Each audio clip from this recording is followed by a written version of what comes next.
think we're on. Good afternoon, everybody. How are you all doing? It's great to see you today. Can I hear something? Or can I see a thumbs up? Can y'all hear me? Let me turn the chat on. Thank you. We can hear you. Great, nice to see you. Hello, Dr. Callaway. Hello, how are you? Nice to have you here.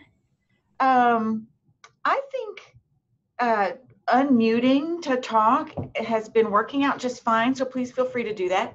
Let me formally say hello, good afternoon. I'm Dr. Callaway with the Long School of Medicine, and you are here because you are in Club PreMEd, and these are our regular web chats to try to help you with your application to medical school in all the ways that you and I can think of. So today's topic is personal statement and how to make a powerful personal statement. I have, as usual, a lot of advice for you, and I'm excited about today because it's a little different. You know, I feel like sometimes I'm telling you all and groups at schools or groups who come to visit us kind of the same thing all the time. Some of it is true, it's going to be repetitive, but I've sort of done some new things. We're going to try to really do this like a workshop. So I'm going to give you some great examples of I have a pile over there of real personal statements. If we were in a room together, you would all have a copy and we'd look for different components. But I'm excited to talk to you today about personal statements. I'm going to start sharing my screen. Would you please keep in mind, and this is a challenge I can multitask pretty well, but if I'm missing things in the chat, like questions or things, just unmute yourself or raise your hand over there and I will try to be attentive to that. Okay, well, Sharon, I want you to explain that a little bit after we get going, okay? That's great. So Sharon's adding some things down there in the chat. I'm going to share the screen now, and screen 2. I have 2 screens, which is a little confusing to me, but it worked before. Let's share and let's put it on. Are you seeing my screen now? Could somebody, like, I've lost the chat. You can see it? Yeah. And let's turn it on. If I turn it on the screen show, can you see it now? Yeah, we still can. Okay, great. Thank you very much. So let's get going. I've got an easy way for y'all, okay? So we're gonna start with that. It's my Dr. Callaway's shoebox way of making your personal statement. When you think about writing a high stakes essay like this, I feel like this. I don't know what you feel like, but I feel like this. So I want to try to ease some of that anxiety and give you some hints as well in the next hour or so. Let's see. So this guy is using the Shoebox Method, writing his personal essay the easy way. There are some hints, okay? And the big thing is, you do not write this like it's a term paper and you've procrastinated and it's the end of the semester and you have to crank this out over the weekend. That might work out to be just fine if you're a terrific writer, but for most of us, if you write it a little bit at a time, not with the goal of writing your personal statement, but with the goal of reflecting on some things that are important to you and important to you in this process. So you put personal statement on your time, on your calendar on a regular basis. And usually I would say 3 to 6 months or so, but maybe even longer if you're a person who uses a diary or a journal, that kind of thing. I would say if you're starting early, once a month or once every 2 weeks, you get a notebook. You could do it digitally on a keyboard, but you find yourself a happy place, like by the pool, in your favorite chair, maybe on a Sunday or a Saturday, or when there's a little bit of downtime, because all you need is little blocks of time. I'm talking 15 or 20 minutes. 15 or 20 minutes. Set a timer for that. Put yourself in the cone of silence so that nothing else is going on. Turn off anything that's going to beep at you. You pick a question, more coming. You pick a question, you write about it, you reflect on it, and then you walk away. If that question is not stimulating any reflection, if you still are trying to work your way out of a writer's block, you could go ahead and pick another question, or you could sit there with your thoughts without putting them on paper or recording them in any way, because you're going to come back, and you're going to come back on a regular basis to reflect, okay? You're going to compile it later, but in time to tweak it and do all the other things that you should do to it. So this is the prompt. This is the actual prompt. An old prompt used to say, explain your philosophy and your motivation. So we don't want anything philosophical in here. This part is key. Be sure to include the value of your experiences that prepare you to be a physician, or teach you about the life as a physician, or teach you about healthcare or public health, or all of these important overriding topics. Okay, that's one.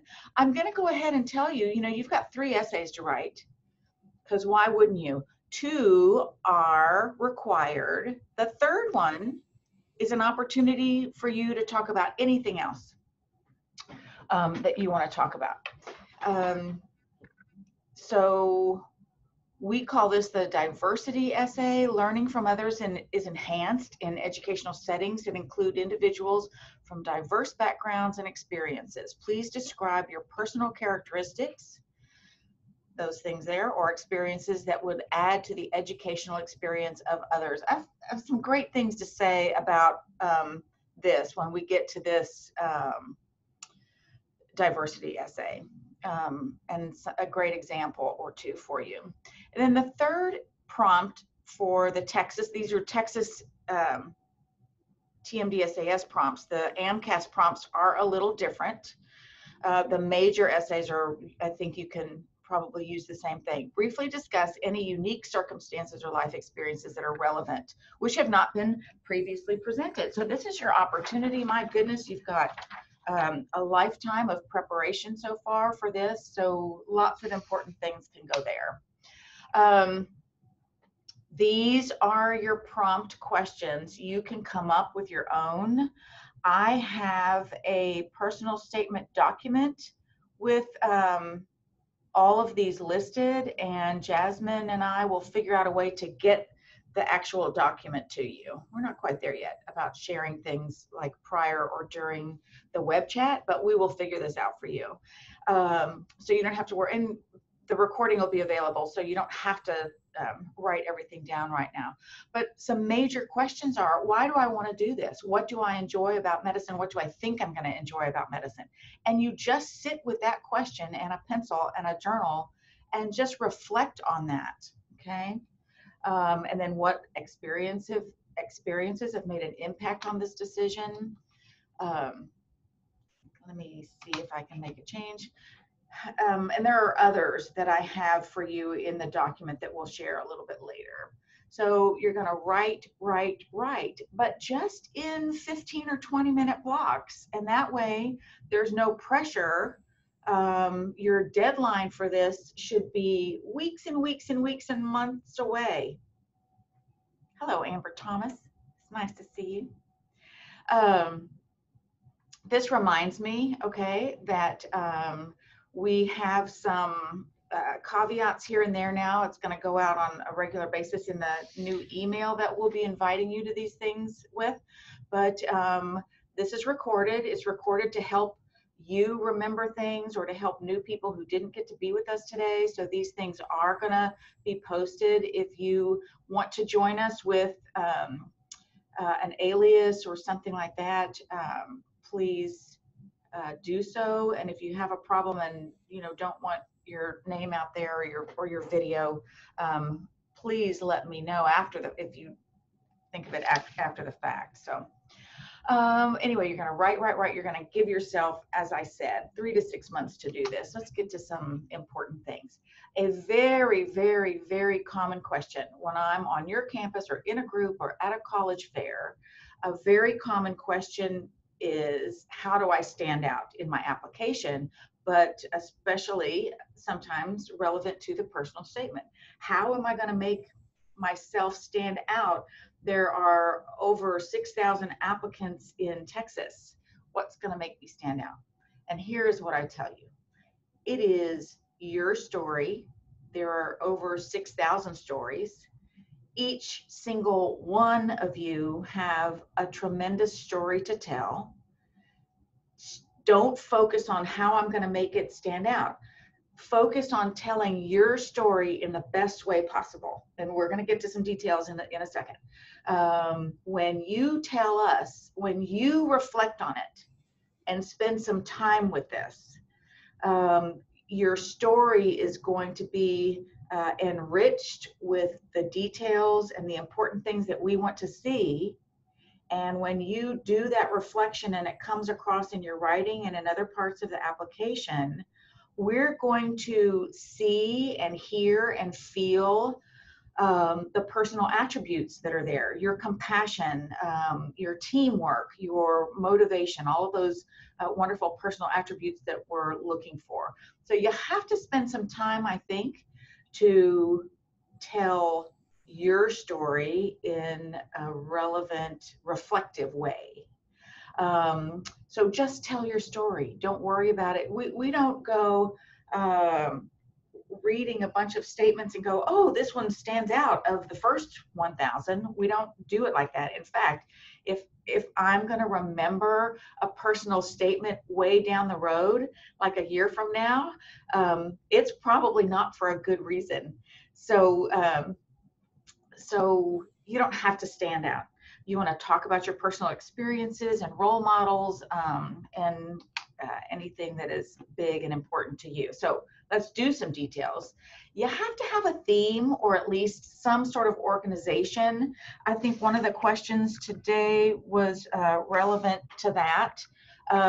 So should my essay be in the standard form, an intro, some body paragraphs and a conclusion, or could it be a metaphor with my experiences? So I like the organization of an intro, and we'll talk about, I'll show you some examples.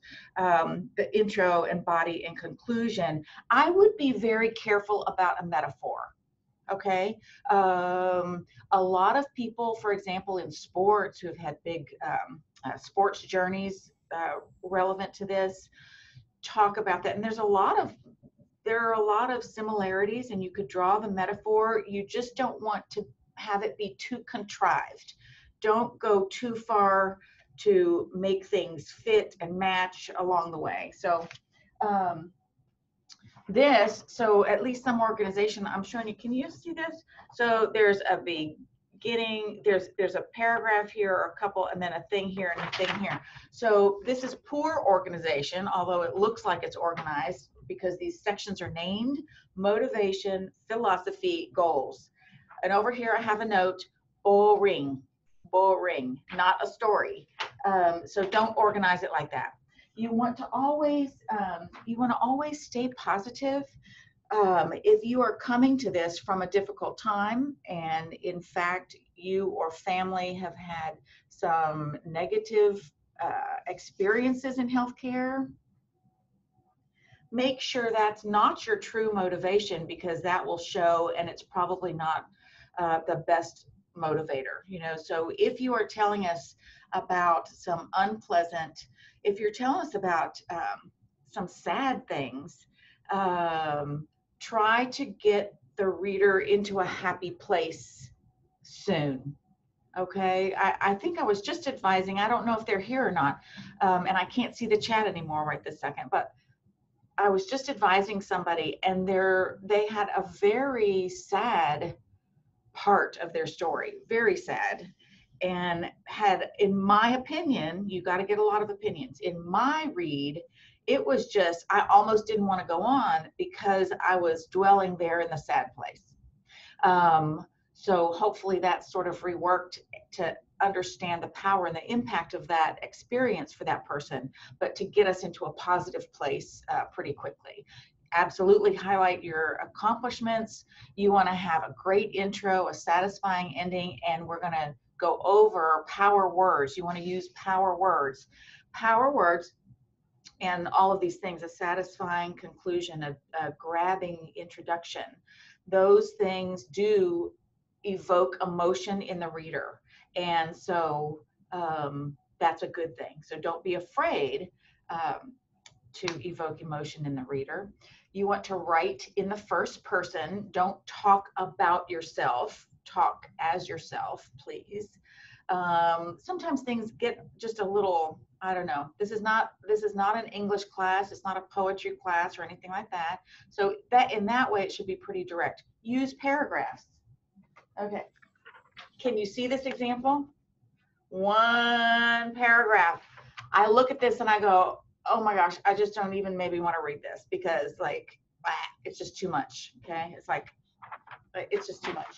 So use paragraphs. I tell you to use paragraphs because we see things like that. It's just, plus you're thinking, can this person organize? Are they just like blah, blah, blah? Are they just like spewing things, or can they organize thoughts in the story? So there are some secondary negatives, I think, when we see one big, huge thing like that. Do the basics like spell check, grammar check. When you copy and paste, when you get things in a place where you're copying and pasting, watch your formatting.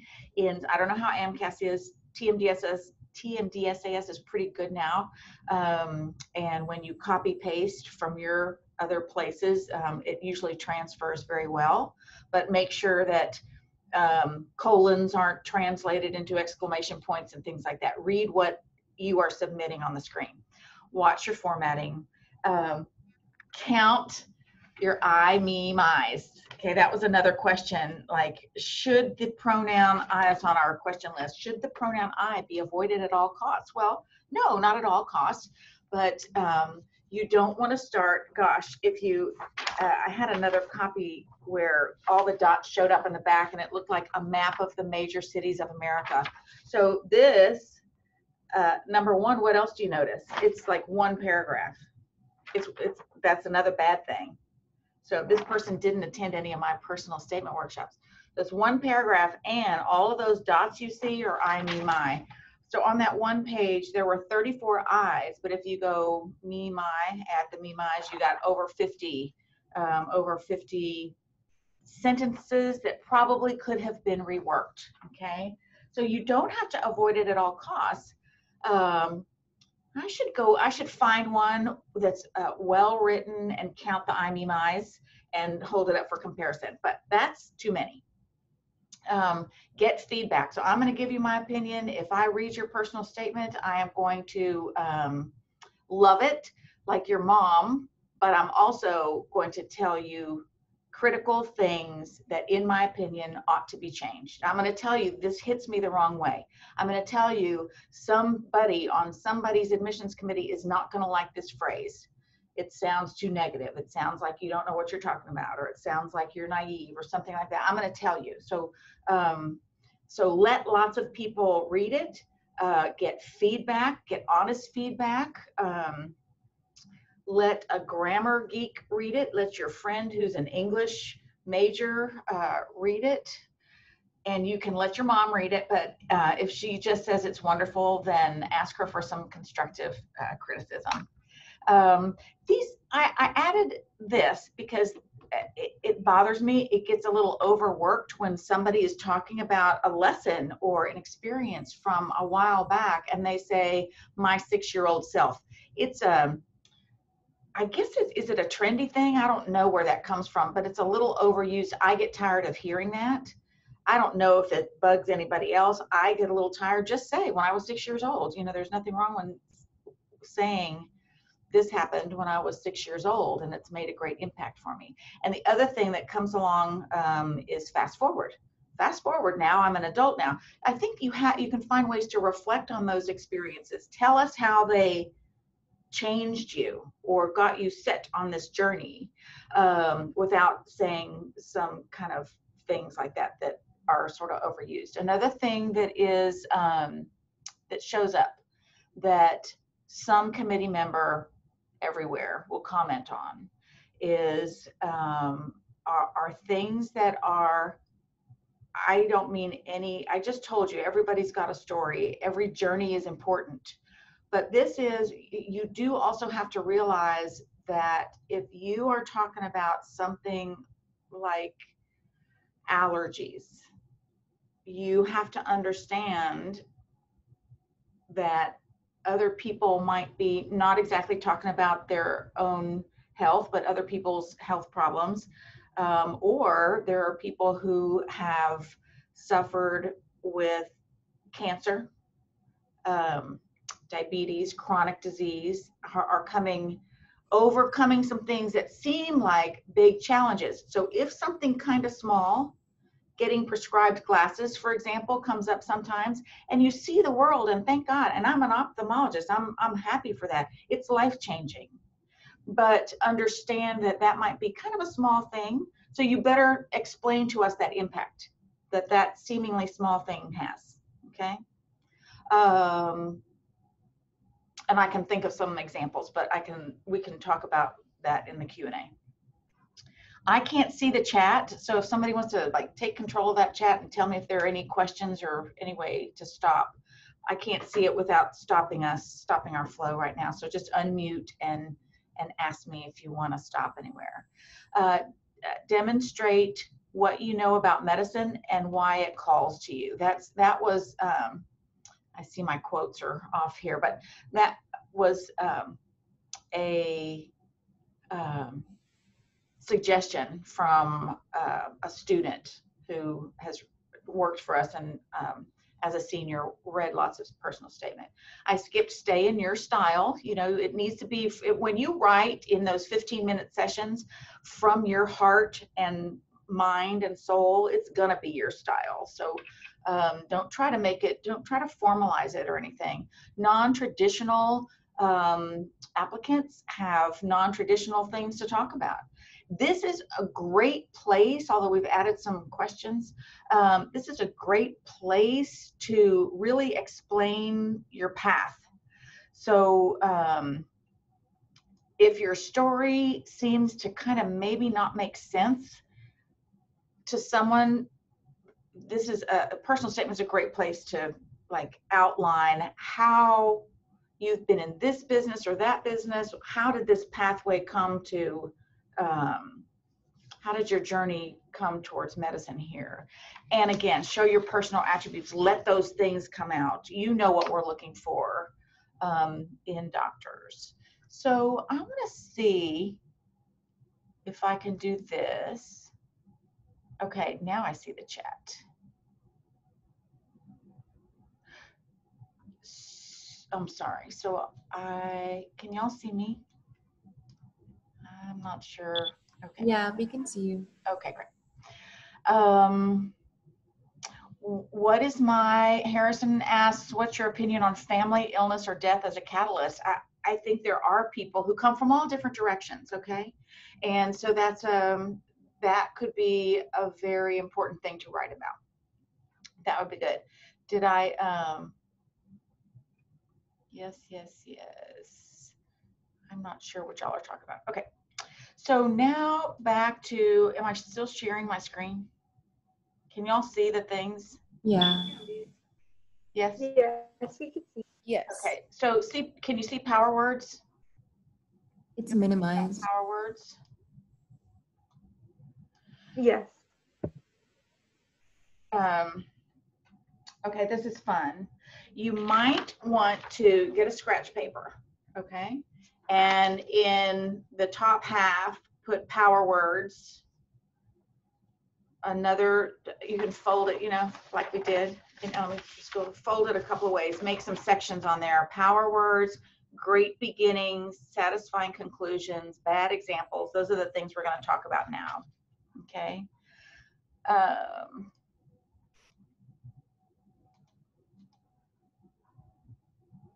Sorry. Okay. Okay. I think I'm getting it. Ready? You ready for power words? I think I'm going to do it a little bit differently right now. Sometimes what I'm going to do now is read you words I think have power in these. These are real. I have a collection probably of a couple of hundred personal statements that I've kept for examples over the years for one reason or another. So right now I'm just going to read words to you, okay? And later on maybe put them in the sentence so you see like why they were indeed powerful. Forged, crucible, battle, confident, enthusiastic, core. Sometimes they're simple words. My motivation to pursue medicine emanates from the core of who I am. That's a power word there. That tells us you've got a core, you're thinking about your core, you're reflecting on things. Sparked is another good one. Compassion, virtue, affirmed, devoted, vital, noble, privilege. That's a good, what does just that word say to you? That I think that can kind of speak to your humility. A person realizing that this is a privilege to be able to do this, that it's a simple word, but there's power in it and it tells a lot more than you might think. Steadfast, vigorous, vigorous maybe too, but rigorous and eager. Okay, now you want to hear the sentences that those power words were connected to. We'll do some more of these later, maybe. But these are the laminated versions. If I ever get to come to a group, or you get to come to a group here, maybe on an Explore Day, I pass these out so you can look for power words. When you write your drafts, look for power words. Do you have words in there that convey a lot more? So here's one. My medical interests were forged in the crucible of family tragedy. So forged in the crucible, almost to me, I don't know if anyone actually speaks that way, right? So it's a little bit formal.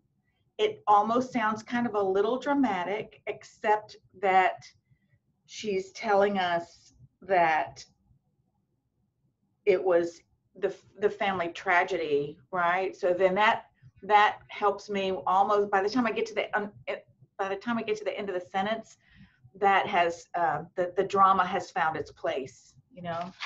I watched as the battle to save the man's life was finally lost. I'm confident and enthusiastic about my application. This doctor was more than my pediatrician. He was a man whose compassion for the human condition sparked a desire within myself. Nice sentence.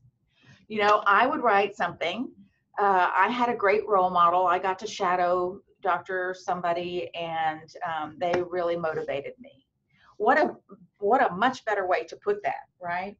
I find that, where was that? Anyway, you got it. You can rewind it later and listen again. I stand more affirmed and devoted to my decision to become a physician.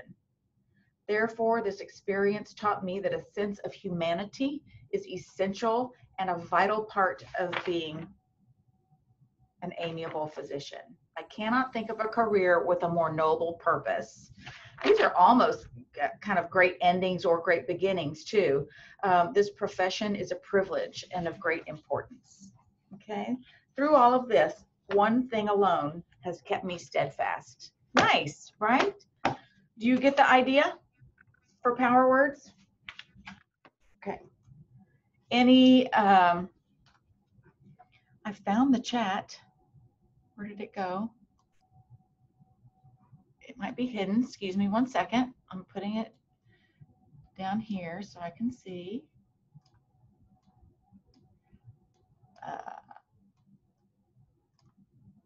Okay.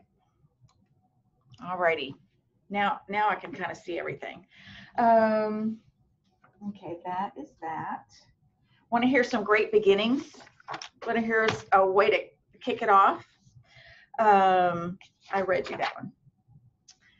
I know the exact moment it happened, period. So they didn't make a whole big thing about it. They go on to tell the story, but they know when it happened. I think that now I'm intrigued. I want to read on, right? That's the purpose. You want an introduction where people just want to keep hearing about your story.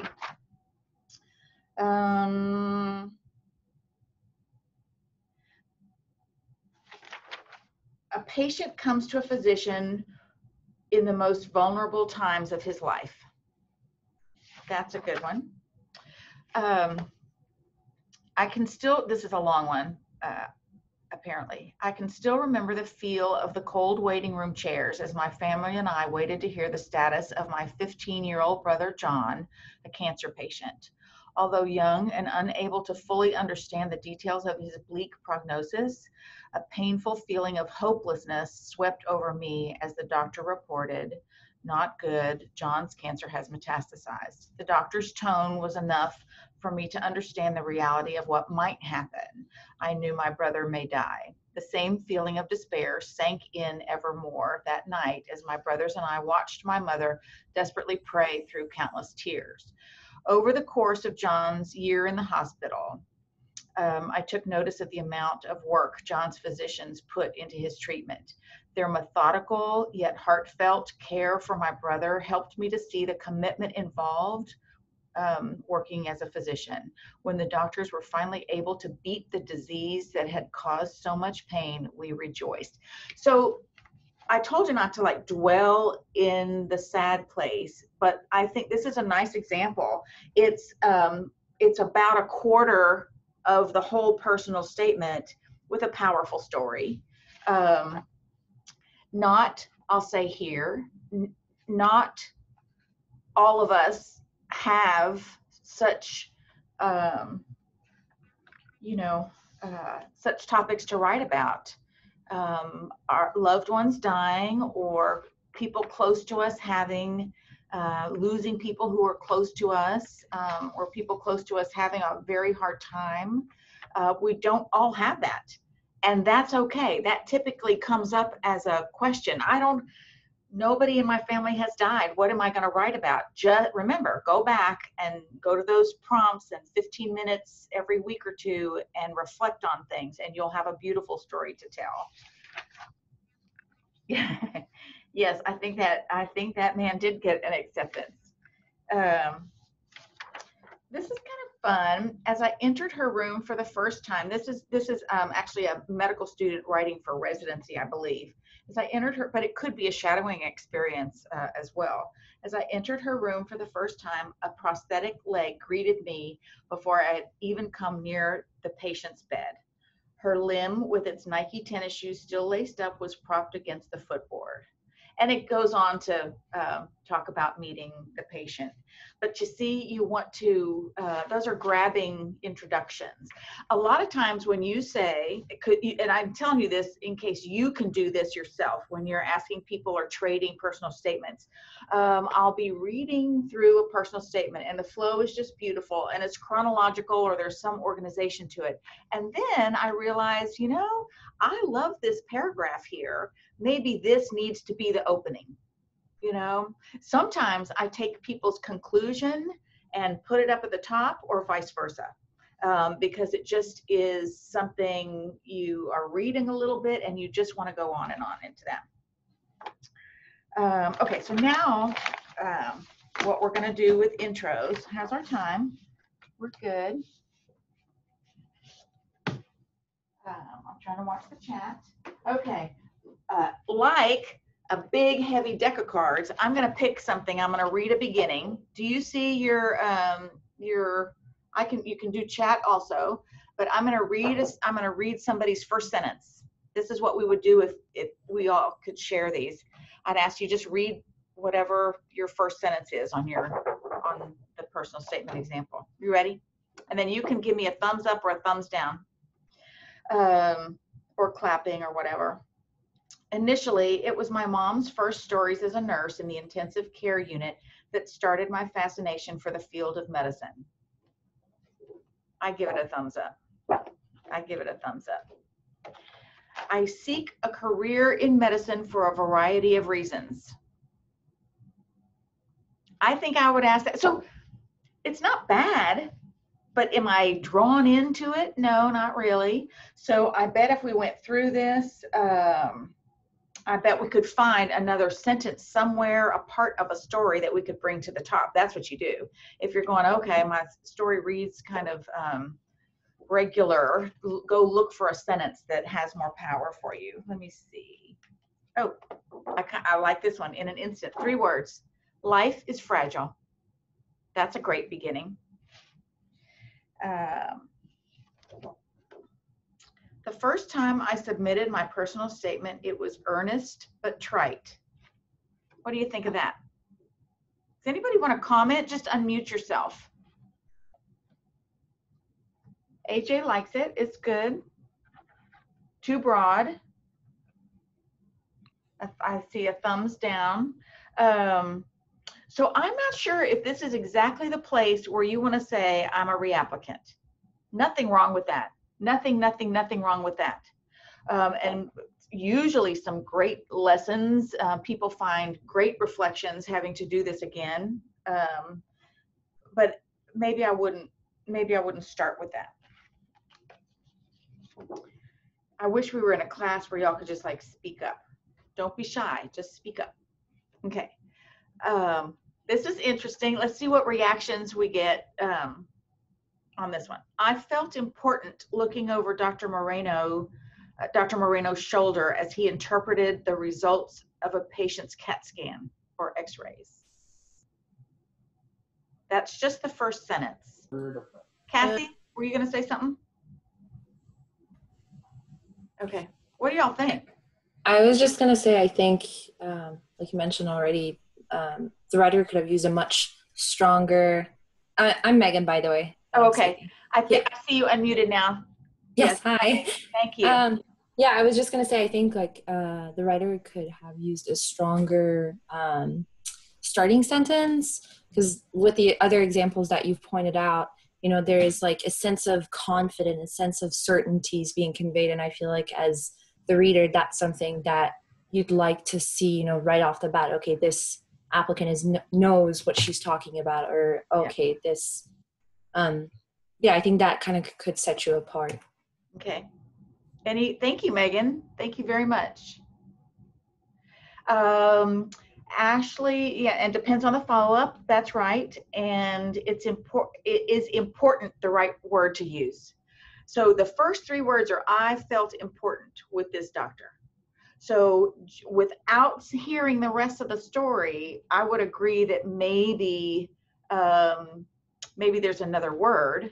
Although I absolutely agree with Megan too. You want to be, confidence is a great personal attribute to be conveying here, but not overconfidence. So it would depend on what comes next. And actually the person goes on to say, Dr. Moreno would help me identify all the organs and abnormalities. He was a learner. So I just wonder if that, okay, let's see. I'm trying to pick random ones. Ready for this one? Why do I want to pursue a career in the medical profession? Question mark? What do you think of that? I feel like you're repeating what's already been asked. Yes. Like maybe you need some filler, right? That's a filler, maybe. All righty. I think it sounds a little too basic, you know. Thank you. Tanvir, is that Tanvir? Yes, It's a little too basic. Not anything, doesn't make me want, I'm gonna read the rest, but it doesn't draw me in. How about this one? With my father and older brother in healthcare, an aunt who is a registered nurse, and an uncle who is one of the pioneers of laser retina surgery, I have been surrounded in an environment concerned with helping others for my entire life. Ooh, I see some good things and some questionable things. Lillian's turning up her nose. Right? What do you think? It's long. It's long. Sometimes the short ones seem to be more likely to have more impact, right? Okay, how about some good endings? You ready for endings now?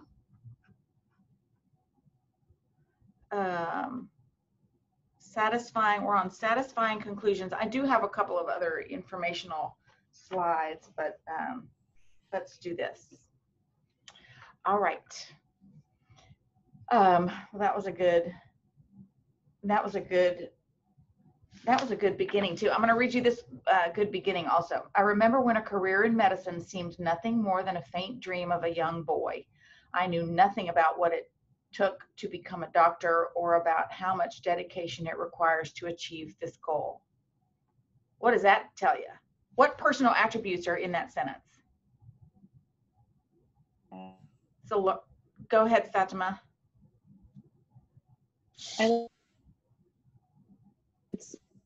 Humility. That's right. That's right. Were you going to say something else? I think, so humility is the big one that comes through. Reflection, absolutely.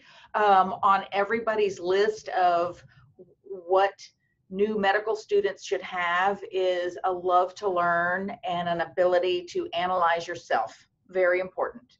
And I think that tells us all those things. Anyway, so the good ending here was, as I challenge myself to reach my goal, I also remind myself of what I wish to achieve in life. I do not choose this goal to gain influence and acclaim, but to acquire knowledge and empathy to serve those who need a healing hand. That was awesome, right? So yours are going to be awesome. These are just some ideas about, to kind of get you warmed up.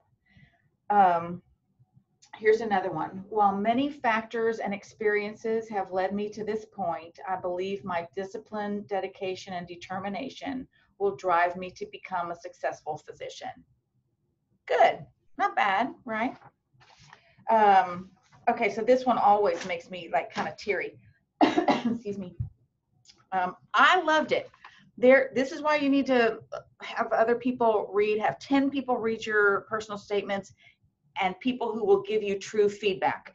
And if 9 of them say, oh yeah, that's good, and 1 says, too much there, then maybe you take a vote, and go with the 9 or rework it. But you have to have several people you need opinions from everywhere. So here it is. Hanging on, and I'm just going to read it. Hanging on a wall of my father's personal office at work is a framed calligraphy saying simply, I sent you. It comes from a story of a young clergyman on his first assignment out of seminary, an inner city church. As the pastor walked the streets, witnessing all of the despair, he turned to the heavens and pleaded, why all this suffering, Lord? Can't you do something? See, and after a moment, he felt God's voice say, I did do something. I sent you. And he ends by saying, this is a he, so I know, I may only be one person, but I can and I will make a difference. So I love that. And that's, sometimes I guess it's mood too. Sometimes I read things like that and I'm like, that's just a little overboard. It's a little too sappy or something, but I really like it. And I think it's a nice so that the fact that this young man is writing this also tells us that I think there's a humility lesson. It's powerful and beautiful. I agree. If those were for this, but it tells you that if he can do this much good, he's going to do everything he can to do this much good. He doesn't expect maybe to do grand things, but big impacts come from little things, right? So it's a nice attitude. Okay. So Do y'all see my slides over here or no? Yes. So see the big happy face, the big frown there. Do you want to hear some terrible examples? The terrible examples are usually kind of fun. And I have picked out some, oh, before we do that, let's just do some random endings and you can tell me if you liked them or not. Okay, we'll do random, shuffle the deck, and I'm just going to read the last sentence. Okay. This one's kind of long. I can't find the beginning. Okay. I plan on you need 2 sentences. I plan on finding a specialty that fits both my strengths and interests. Next, I hope to maintain my passion for medicine so that I never treat it as just a job.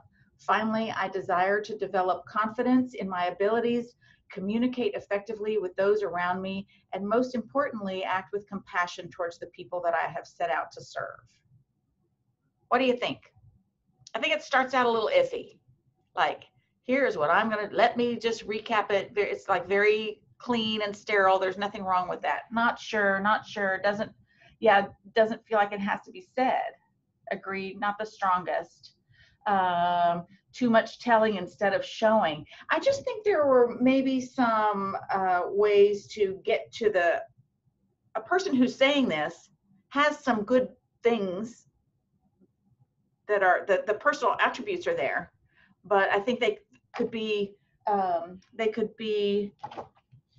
conveyed in a more powerful way. Power words, shorter sentences, maybe power words. Okay, here's another ending. I want to honor, oh, he must be talking about family or friends, or I want to be a physician. I want to be a physician for my family and friends. There's another sentence. I want to honor the work they have done for the community by helping to ensure that they are physically able to continue doing that work. In doing so, I, along with my family and friends, will be able to better our community. What do you think of that? What's wrong with it? It's a good sentiment, right? Cliche, but what about for themselves? Can power words be bad if there are too many of them? I think so, Harrison. Reshma says simplistic. Is it what he wants? So I'm thinking, to whom are you applying? We're a Texas school. You need to look at the missions of the school, and our communities are important.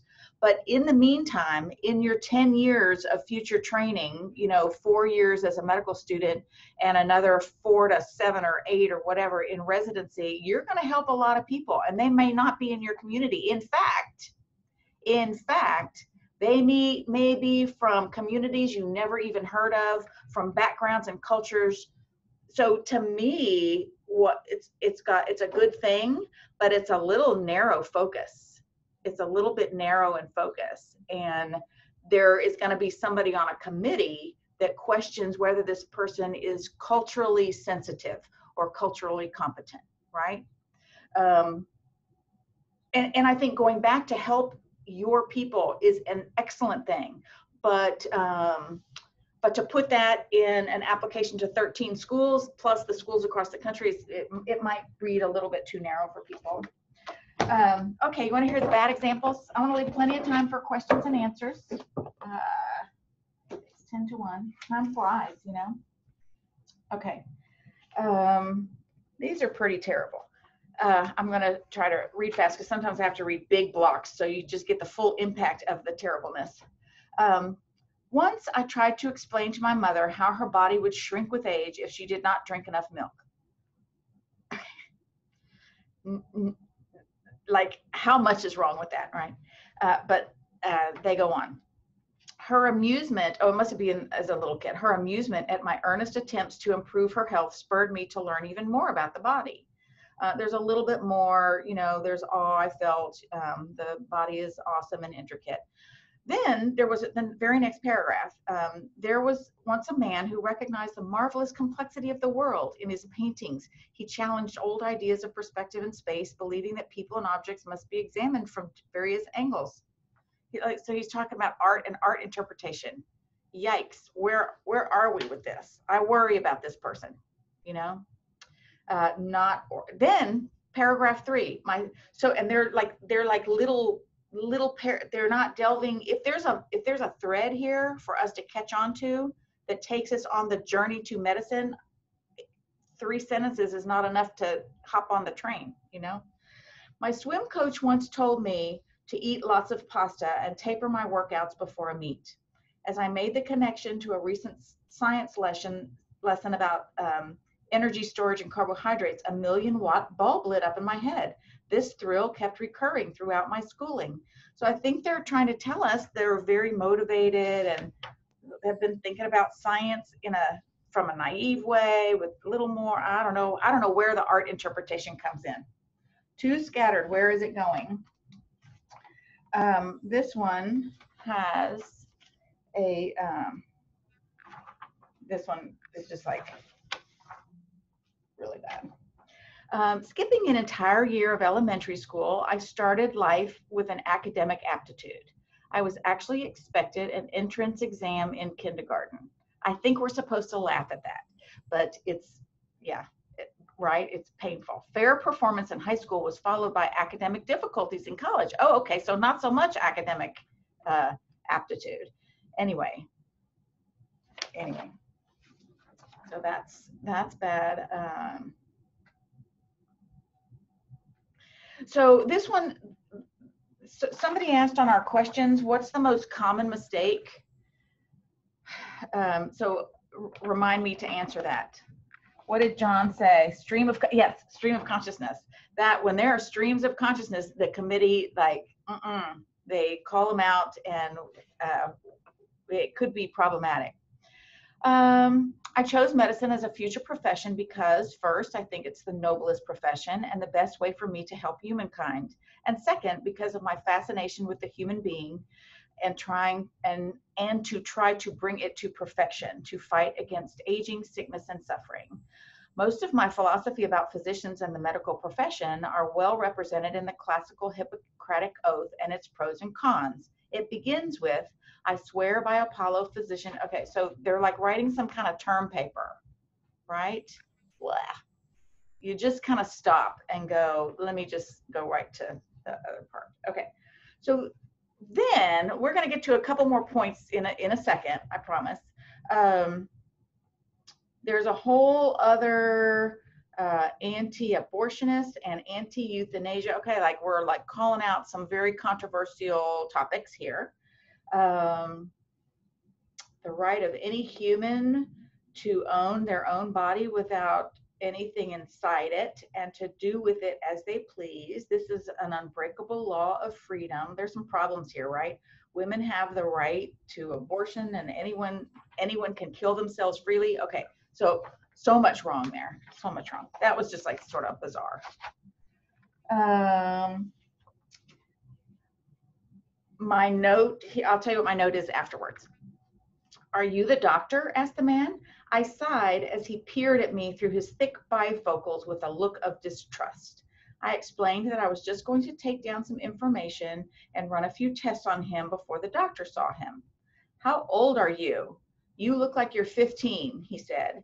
I calmly replied that I was in fact 19 and an undergrad at such and such a place. He grunted in satisfaction and sat down in the examination chair. I smiled to myself as I watched him. I'm trying not to be sarcastic when I read these things to you, but like I can't help it. It's just all kind of fun, right? While working at the doctor's office, I had learned how to deal with these difficult patients. Okay, yikes. If he thinks that is a difficult scenario, that's proving, it's proving some disrespect. It's proving that the person is very naive. And yeah, I wrote please on the side.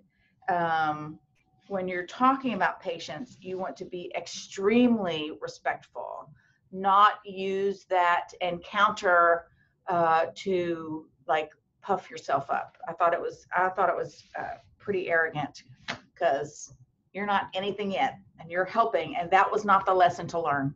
That was no lesson there. Okay. I thought I had one that was kind of humorous. Another one. Oh. So every admissions committee member reading this laughed when they read this sentence. I started wanting to become a plastic surgeon at some time at the end of elementary school. Okay, like there better be a whole lot of like high power research or experience. NIH, you're in plastic surgery research at the NIH. Now you can talk to me about wanting to be a plastic surgeon, right? And that's something that I also tell people. It's in the shadowing presentation. Maybe we'll do that in a couple of weeks or months. But this is an illustration. If you are saying, I am going to be a pediatrician,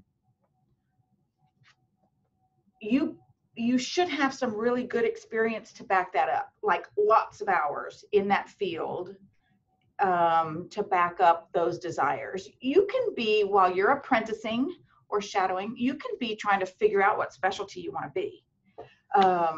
But that's really not what the shadowing lessons are for. Maybe we'll do that next time. That's not what they're for. And you need a whole lot more experience to know what you're gonna do. Anyway, that one was an LOL. Okay.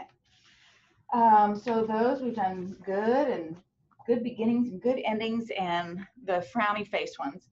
So now, do I make that bigger? Can y'all, is this bullet too small? Should I share this? You can see it. So it says do out, you know, it used to be like a little quiz, do or don't, but I just changed it up a little bit to tell you the, some refining points, I guess, some additional points.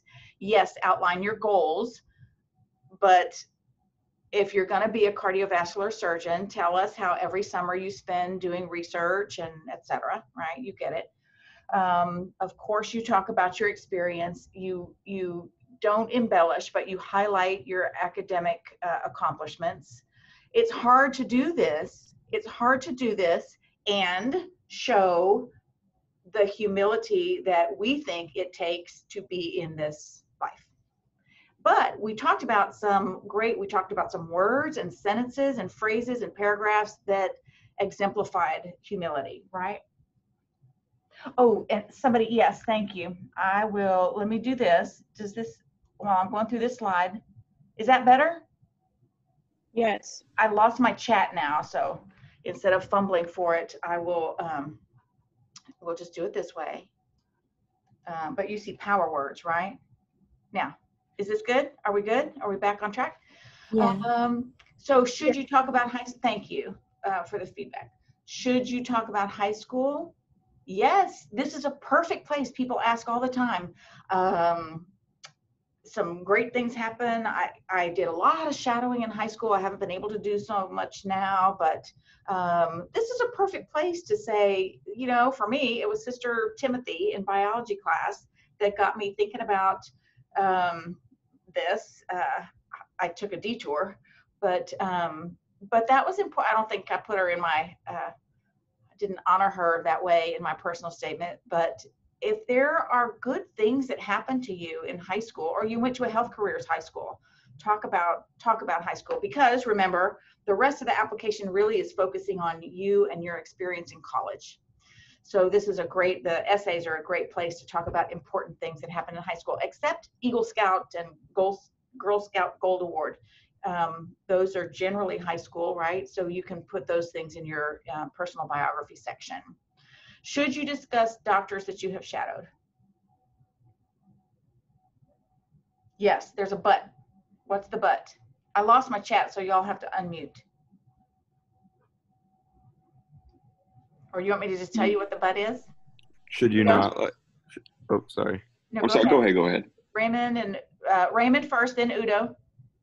Should you make sure that you're still telling your story and not talk about how great they are and that kind of thing? Very good point.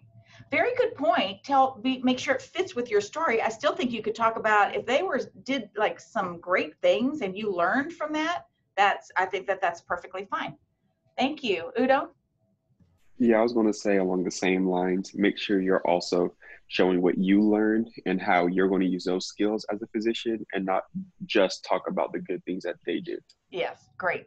It is always, you heard this in the application workshop, you'll hear it again in lots of discussions that we have together. The lessons that you learn along the way and the lessons that you learn to make changes in yourself are excellent things to talk about. Here's what happens sometimes is somebody will tell us about a doctor that they were shadowing and they experienced something that they didn't think was a very good thing.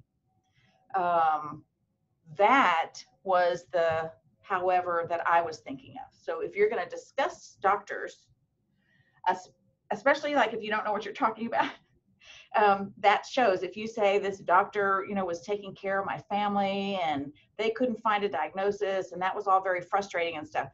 So you should watch those kinds of things. That's a negative. Remember, very first slide, I think one of the first says be positive. So you can talk about the difficult lessons that you learn, but be respectful. Be respectful of people. Look on the other column here, talk about your patients. Should you talk about your patients? Yes, absolutely. What's the but? What's the however? No HIPAA violation. I'm sorry, Reshma, I didn't hear. No HIPAA violation, so patient names. Yes, okay. But yes, there's another but. I was going to say, I think that even more important and maybe not so obvious is to make sure that you're staying respectful, as we've mentioned a lot of times. Yes. In your personal statement, I think a common theme is that you need to talk about yourself, and passing judgment on either patients or doctors or anyone else that you've encountered in the medical field comes from perhaps a misinformed or underinformed position. And so to do so is really risky and perhaps out of place most of the time. Mm-hmm. I think Brian and Reshma, you both make really good points. Really good points. People don't often do it directly.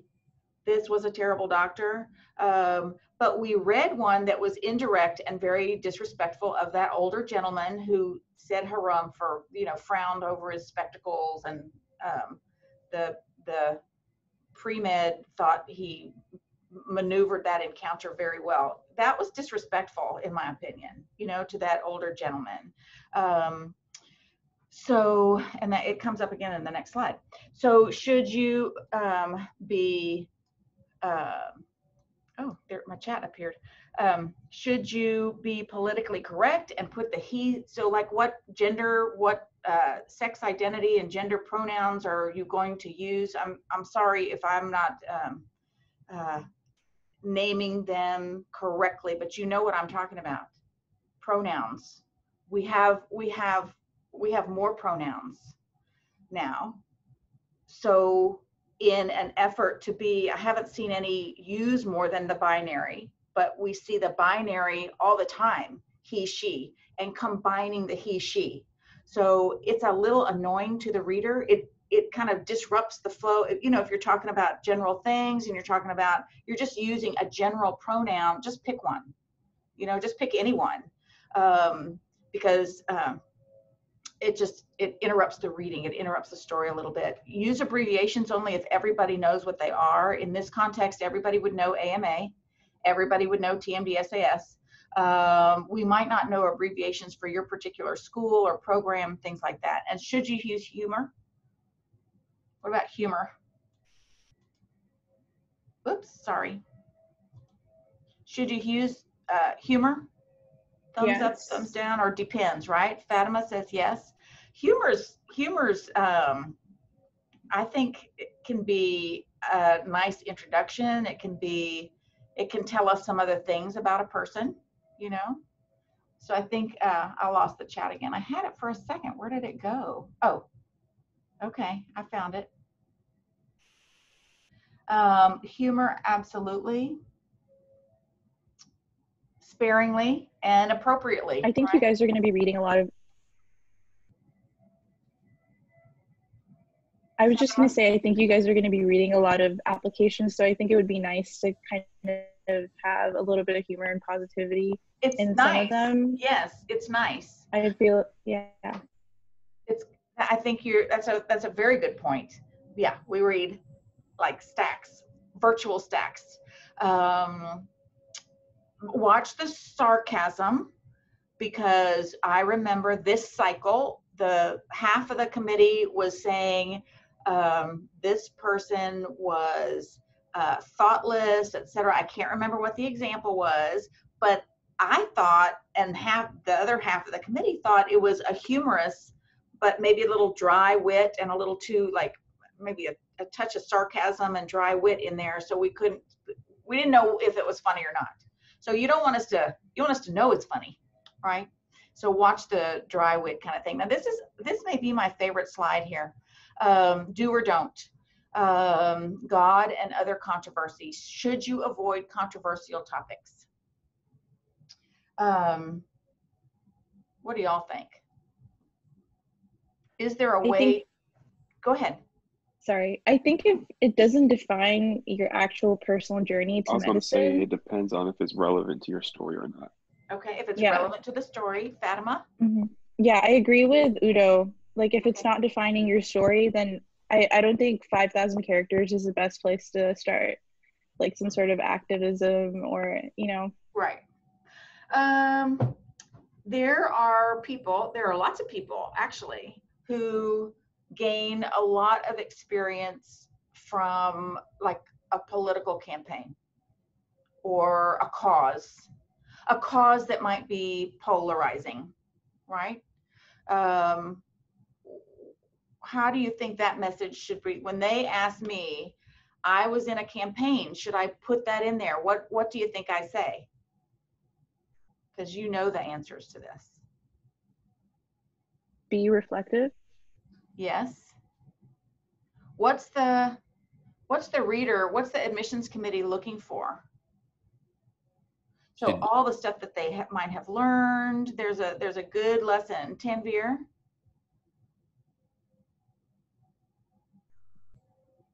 Tanvir. Oh, did you write? Go ahead. Sorry, my bad. Yeah, that's okay. Oh, okay. Ochukwu, I'm sorry. Do you have your hand up? Do you want to say something? Oh, no, sorry. Okay, that's okay. Pronounce it for me one more time. I'm sorry. I asked you last time. It's Oge. Okay, thank you. That's not the full name, right? Okay. No, Oge Chukwu. Okay, thank you. So here's what I say to that. Here's my answer to that. Are you, so you have done a lot with this cause, you've done leadership, you've learned so much, you've helped so many people in this thing that can be a little polarizing. If I tell you I'm on the other side, can you understand where I'm coming from? Can you, when I bring to you my mom or my son or my family or me, are you going to, is that polarizing thing so ingrained in you and so polarized within you that you can't appreciate other people's point of view? Right? Do y'all get what I'm saying? Do you get the lesson? Right? You are going to take care of people with religions you've not ever heard of, or maybe religions or cultures or backgrounds that you've heard of but never experienced, and just tons that you have never considered.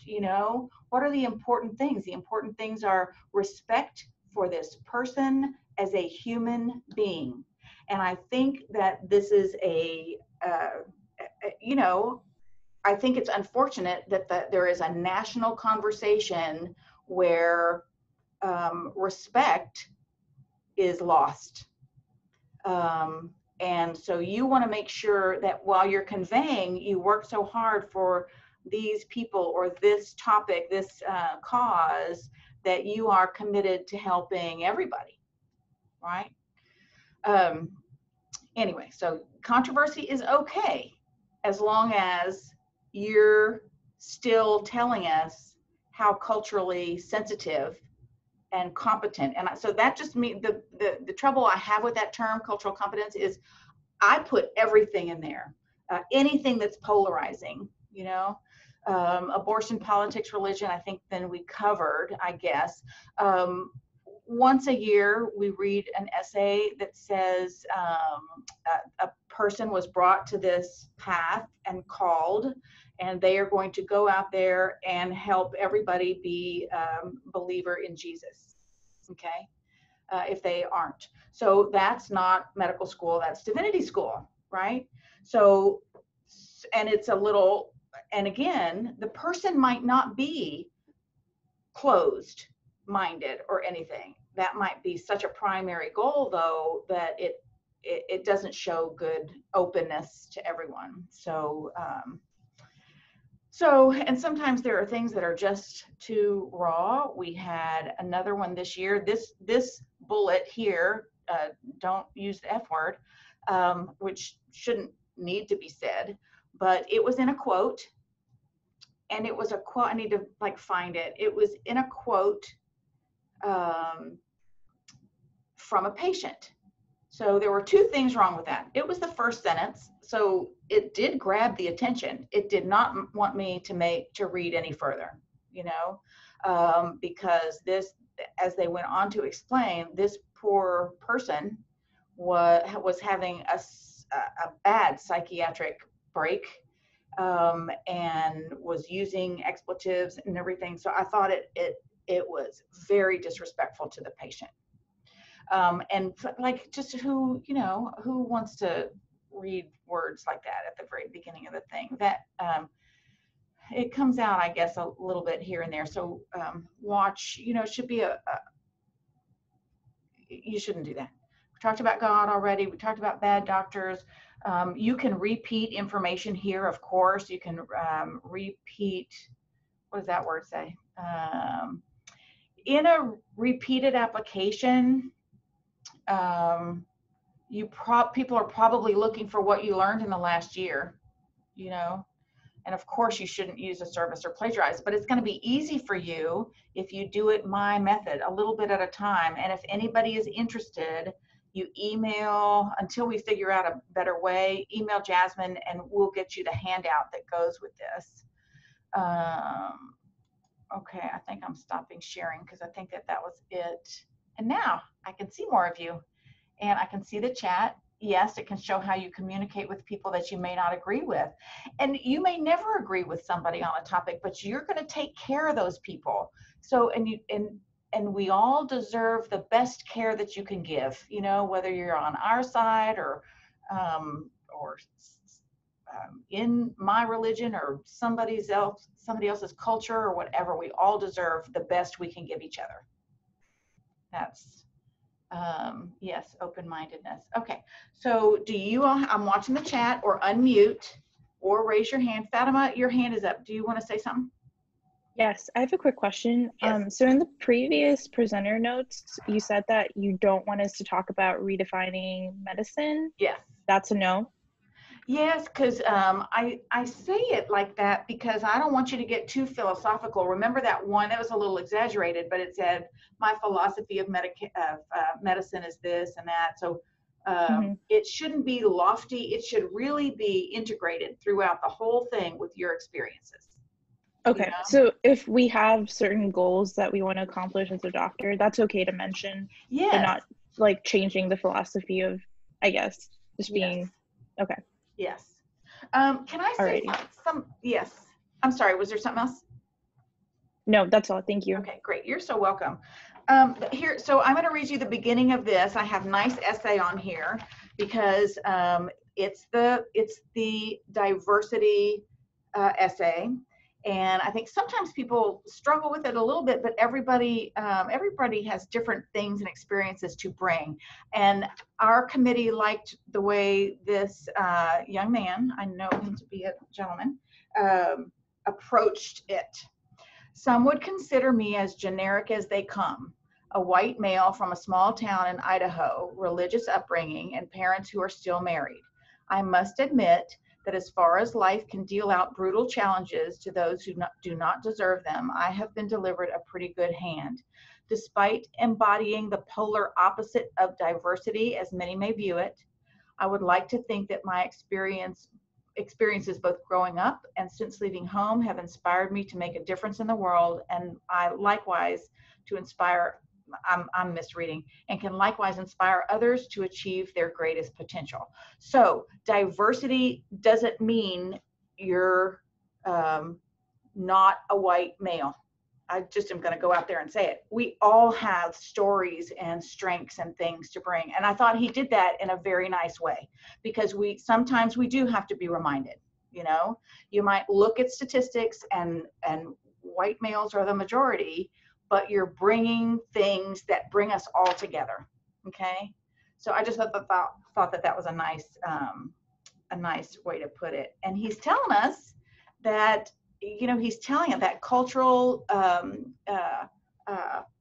sensitivity, the cultural awareness that we're looking for, he's telling us about that. So that's great. And I sometimes tell you this in the application workshop, that your experiences, you know, people look for art, have this just a little aside for your personal bio. Have you gotten out of your box? Have you gotten out of your comfort zone? That means, have you been out of your city, your culture, your church, to experience others? And I've told you this, sorry for the repetition, somebody here hasn't heard it, that a couple of examples from a couple of the last few years have really stood out to me and our admissions committee. And one was a young man who was Muslim, but in his experience and in his personal biography, he lists a few things, leadership and some community service with his, I'm going to get it wrong, mosque, correct? Mosque, right? Yes. Thank you. But he also did community service at a nursing home. And you know what he did at the nursing home? He read the Bible to people of a Christian faith.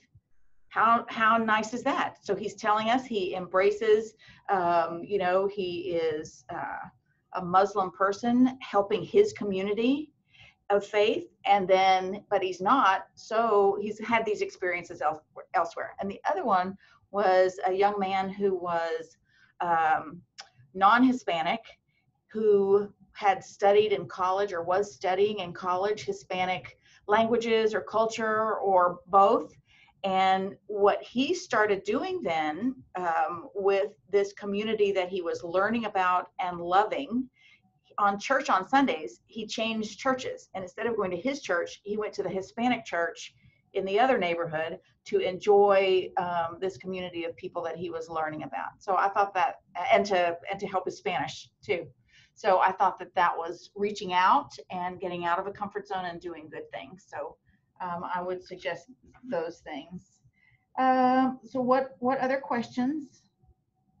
We talked about, how does Long School of Medicine view applicants that include what they learned versus those that do not? So yeah, anytime you tell us about the lessons learned, I think that's a good thing. Should each paragraph tell a unique story? It doesn't have to be. The most common way that people organize it is like chronologically, but sometimes people talk about shadowing and community service and patient interaction in the personal statement. You must talk about experiences, helping somebody, what that feels like, being with a physician and what that feels like. You know, what the specific lessons that you saw and learned. Do you know what I'm saying? We can get through a whole, sometimes this happens, I get through a whole story in a personal statement, and I say, the next section actually coming up, the way the application flows is the personal biography. And I want to say, gosh, I wish there's some good things here, but they just didn't talk about patients at all. And sure enough, I get to the personal biography, and there's very little healthcare and no mention of like valuable shadowing experiences. So it shows. So you get out there and go into those experiences and make sure you write about those experiences. And that can be a collection of things that you put together also for your personal statement. Every time you shadow, every time you come back from community service, what does that feel like? What did you see? Were there things you didn't understand? Or, you know, what's the lesson there?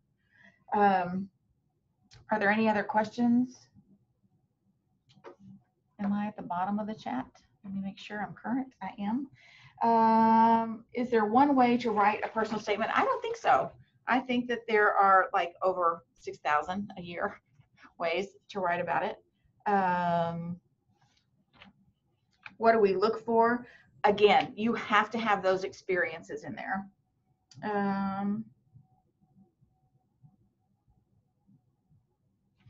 Yes, what we learned is good. And what you learn from a role model is a good thing. And what you are doing to achieve those personal attributes in yourself. Like, you see a good role model, they're a great communicator, they explained this difficult situation to a patient very well. What do you do to practice that? How are you're not going to be in that setting for a long time, but there probably are things you could do to learn how to be a good communicator, you know? And we talked about how, I think we answered how to write a compelling personal statement. At least you have some ideas about the power words and the good beginnings and the things that we talked about there. How to avoid a biography style. Is that something that you learn in English? Is that like a thing, biography style? I think a biography style is okay, but it needs to be punctuated with all these good things, right, that we talked about. Include experiences that we talked about high school. Yes, it's okay to put that.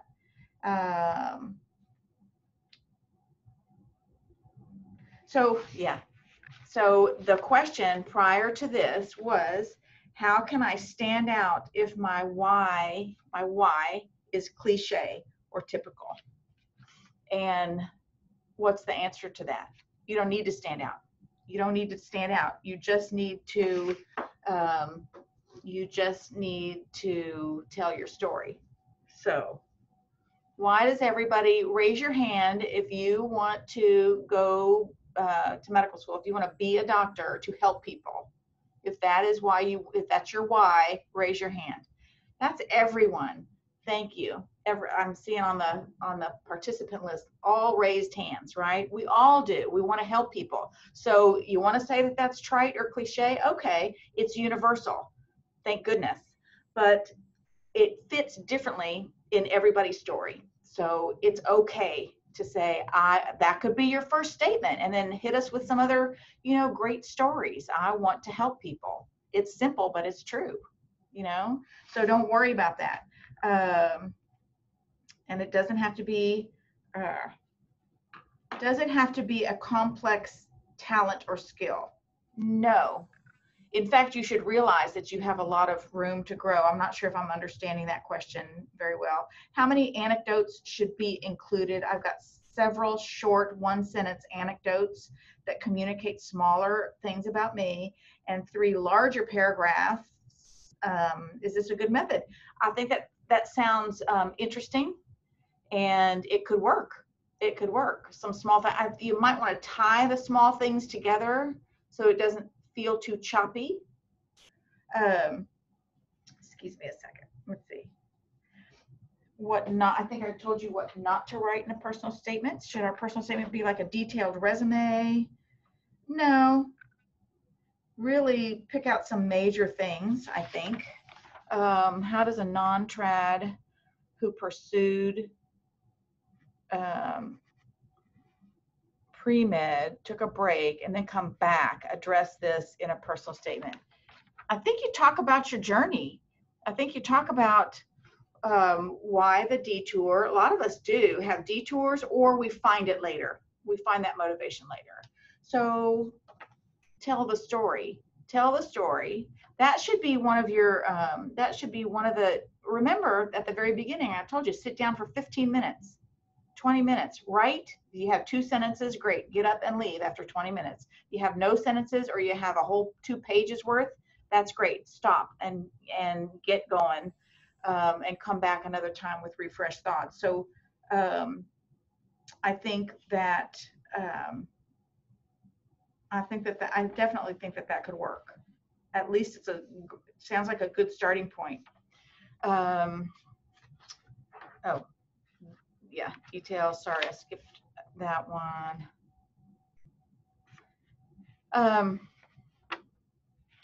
Dr. K, why did you want to be a doctor? So in the remaining, we have 5 minutes. So I'll say, you're very welcome, Evangelina. I'll say to help people. And I was a teacher and I was working more and more with kids who were having troubles, either getting it or from school, outside influences and things like that. And I wanted to help more. So I got a master's degree and I was working on a doctorate, and I was actually going to have a clinical psychology degree so I could work with kids with problems. But it was across the country. I would have to start PhD hours over, and there was this little voice. Sometimes you have to listen to the messages that you are brought. And there was a little thing in my ear that said, you should try this through medical school. The other little voice was saying, you cannot, are you crazy? You can't go to medical school. But anyway, long story short, I applied many times and took the MCAT too many times. So that's why I love doing this, because you are gonna know some tips and things and learn from my mistakes. But to help people, and I'm so glad I did. I went to medical school thinking I was going to be a pediatric psychiatrist. So we've given some examples. A theme of service is not too trite or basic at all. And I gave some examples, I hope, about how to grab people's attention. That's good. Any other things? How would you suggest highlighting academic? So if you're going to, the question is, how would you highlight,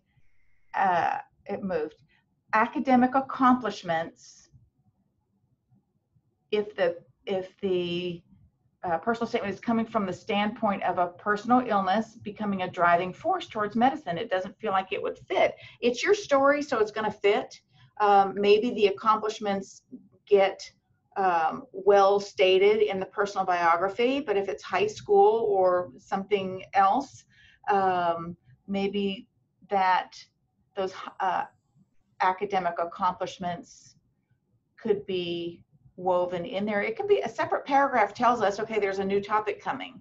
So I hope that helps. The personal characteristics essay,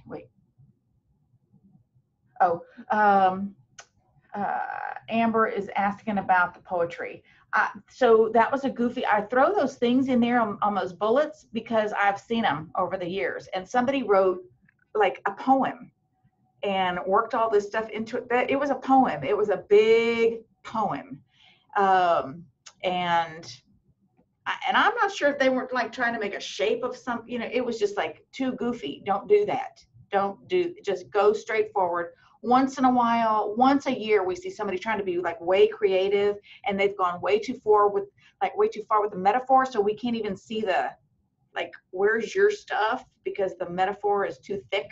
So that's where that came from. And you'll find a healthy balance. You need to practice, write mini drafts of this.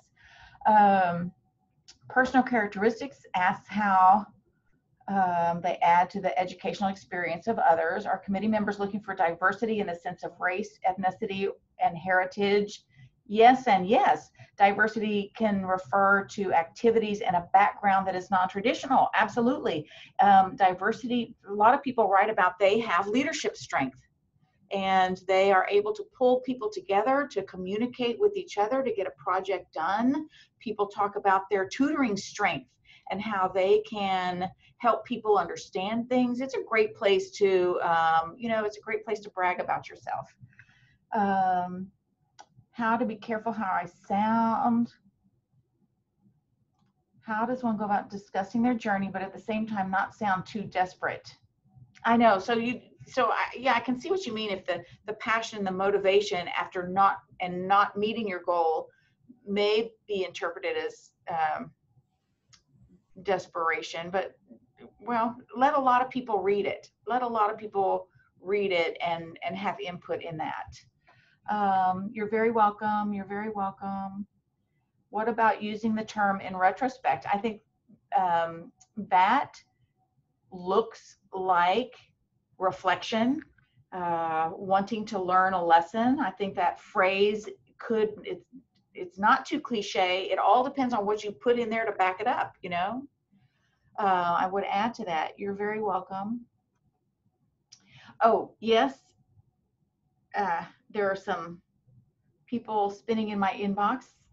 I'm sorry about that. I keep thinking that the weekend is going to be a time for me to catch up, and I didn't catch up this weekend either. So I don't see anything new. I really enjoyed my time. As always, I enjoyed my time with you. And I hope you got some little nugget of goodness out of that. Good luck writing. And I'm not sure what the next web chat is. We'll try to do 2 weeks. It might be 4. You're very welcome, everybody. I appreciate you. Thank you for being here. Okay. I'm going to close the meeting and you all go do good things. Okay. Take care and stay well. Bye. Thank you, Dr. Calloway. You're very welcome. Thank you for being here. Bye.